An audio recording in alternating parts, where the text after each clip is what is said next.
and welcome back to startabusiness.org.za. You're at Module 2 and we congratulate you for getting through Module 1. If you recall in Module 1, you did the introduction to the skills program and the basics of starting and creating a business plan. In Module 2, we deal with entrepreneurship. This unit standard is called Identify and Demonstrate Entrepreneurial Ideas and Opportunities. It's unit standard 119673. Okay, so we're here to describe and understand the basic concepts of entrepreneurship. Let's take a look at a definition of entrepreneurship.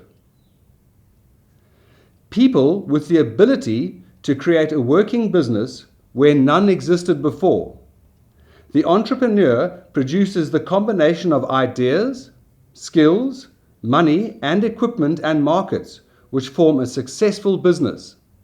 To simplify this, in my opinion, entrepreneurship is all about being able to feed yourself each and every day.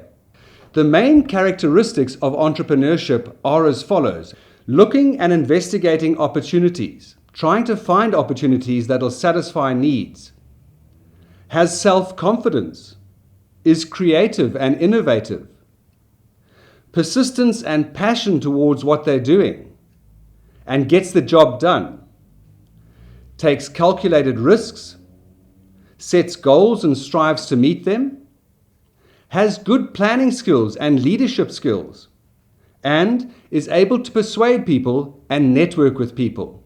Okay, let's look at the advantages of entrepreneurship. Here we're dealing with things like people being independent, working on their own, having possibly more free time than if you worked for a boss, getting to know and being able to live within your destiny, and becoming wealthy beyond normal employment means. However, there are disadvantages to entrepreneurship, like the possibility of failing or losing all your capital. Also, entrepreneurs tend to have a much busier lifestyle. They have to motivate themselves, get themselves out of bed, and make sure that they're doing the things that they've set their goals to. They've got to take total responsibility of the business that they've started. They're in charge, and leadership and all people below them fall under their realm. But we must remember one thing: 9 out of 10 businesses that start are likely to fail within the first 5 years. I know, this is a horrific statistic, but it is world statistics. 9 out of 10 businesses will fail.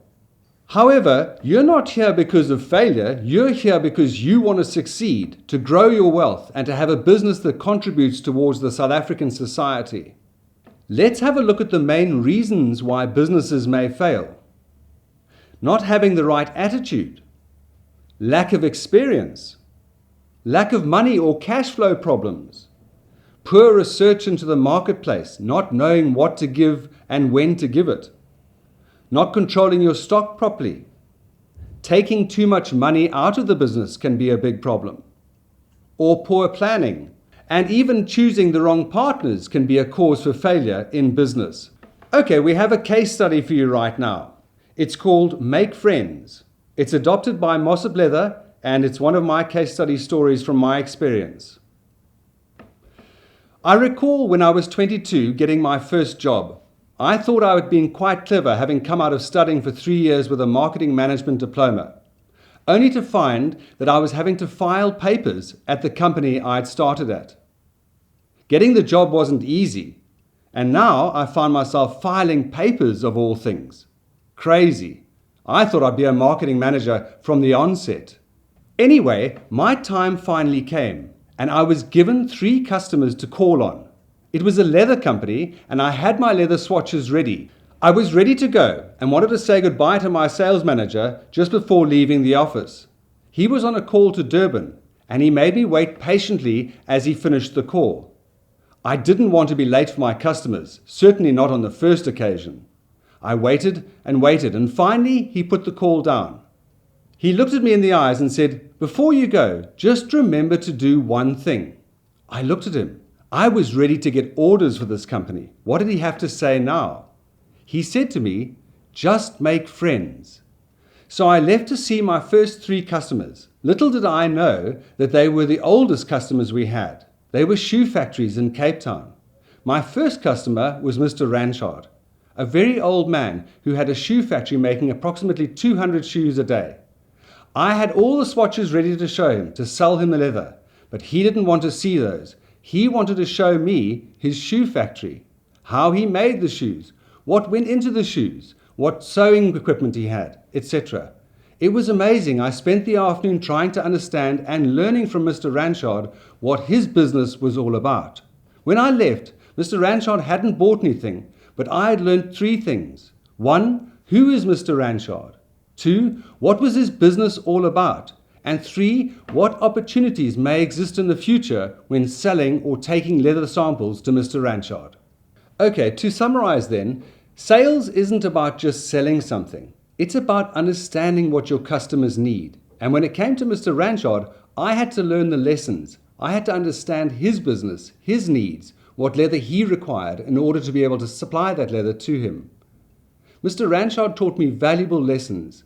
He taught me that to make friends was what business was really all about.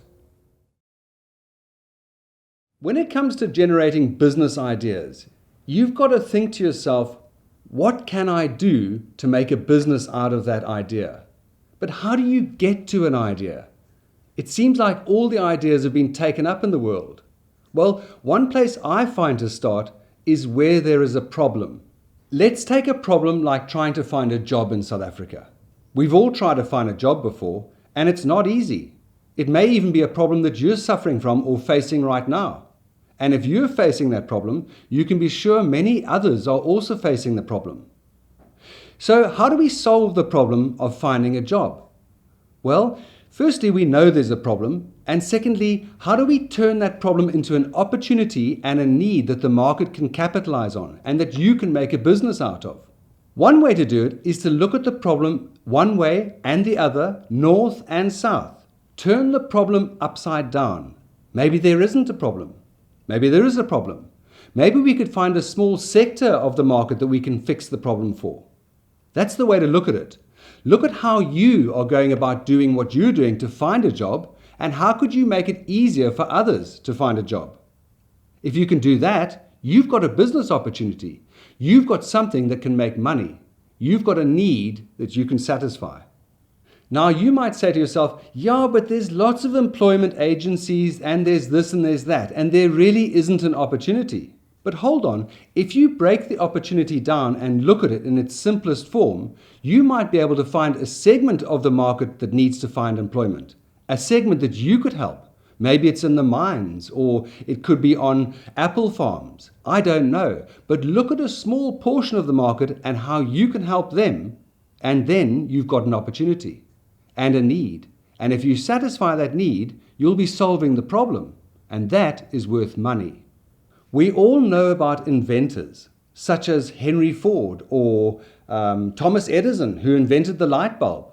They were great men, but we don't have to be inventors. We can even be innovators, people that take existing products and tweak them and turn them and add to them so that a specific market can benefit from those changes that we make. Those changes that we make are what are called competitive advantage. Something some other competitor isn't offering from the product or the service which adds benefit to the customer at the end of the day. So we know that there are employment agencies out there. That doesn't mean that you can't start an employment agency. You can be innovative and offer something different about your employment agency, such as the location that you work from, the fees that you charge, the sector of business that you get people employment into. Those are the kinds of things that you can differentiate or make a difference to your market and have people come to your doors rather than to your competitors. You know, when it comes to evaluating the solutions that you come up with, ask yourself, are they adding value to your customers? Are they going to be a benefit? Would locating your employment agency, for example, in a location or in a different place be a benefit to your customers? Would they see and pay more for that?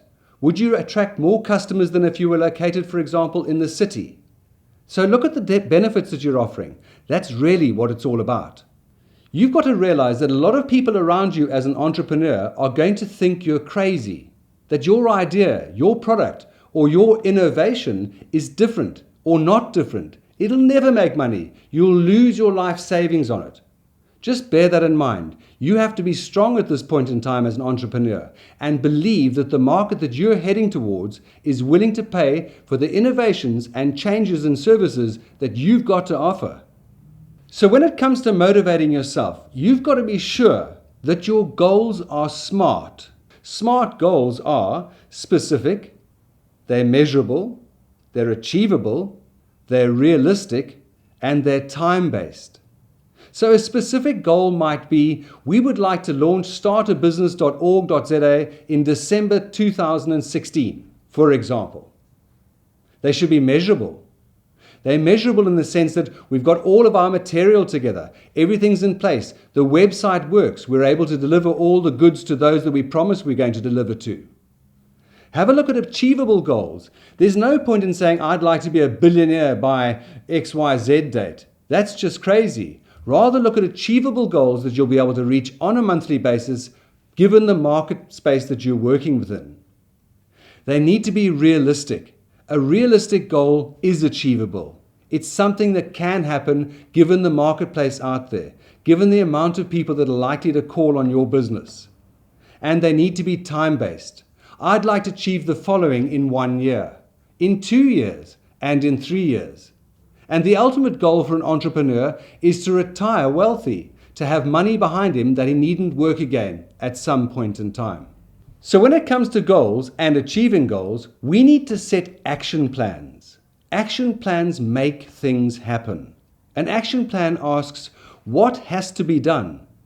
Like, for example, we need to phone up and find out who the employment agencies are, what their fees are, etc. Those are what has to be done. Then we have to understand who's going to do that. And for the most part, it's likely to be you, the entrepreneur. You want to research your market fully to understand where the opportunities and the possible pitfalls are within your opportunity base. Finally, you need to know by when something has to be done. There's no point in just saying what has to be done and by who. Set a time span as to when you expect those goals to be met. That way, there's a sense of urgency about you and there's a sense of direction and knowing when you'd like to have your goals achieved. Let's have a look at some of the weaknesses that you may be faced with as an entrepreneur. For example, setting up unrealistic goals and time frames. Keeping things to themselves is also a problem. Many entrepreneurs are unable to share their ideas and their vision with the people they employ or work with, and this too can be a problem. Too many interruptions for an entrepreneur. Entrepreneurs tend to try to do everything, and they get waylaid with all the busyness of a day instead of focusing on the end result of their goals. Another problem is working without a plan. Failing to plan is like planning to fail. If you don't have a blueprint about where you're going as an entrepreneur, you can be sure you won't end up there. It'll be potluck as to where you do end up. Not doing your homework is also a big problem.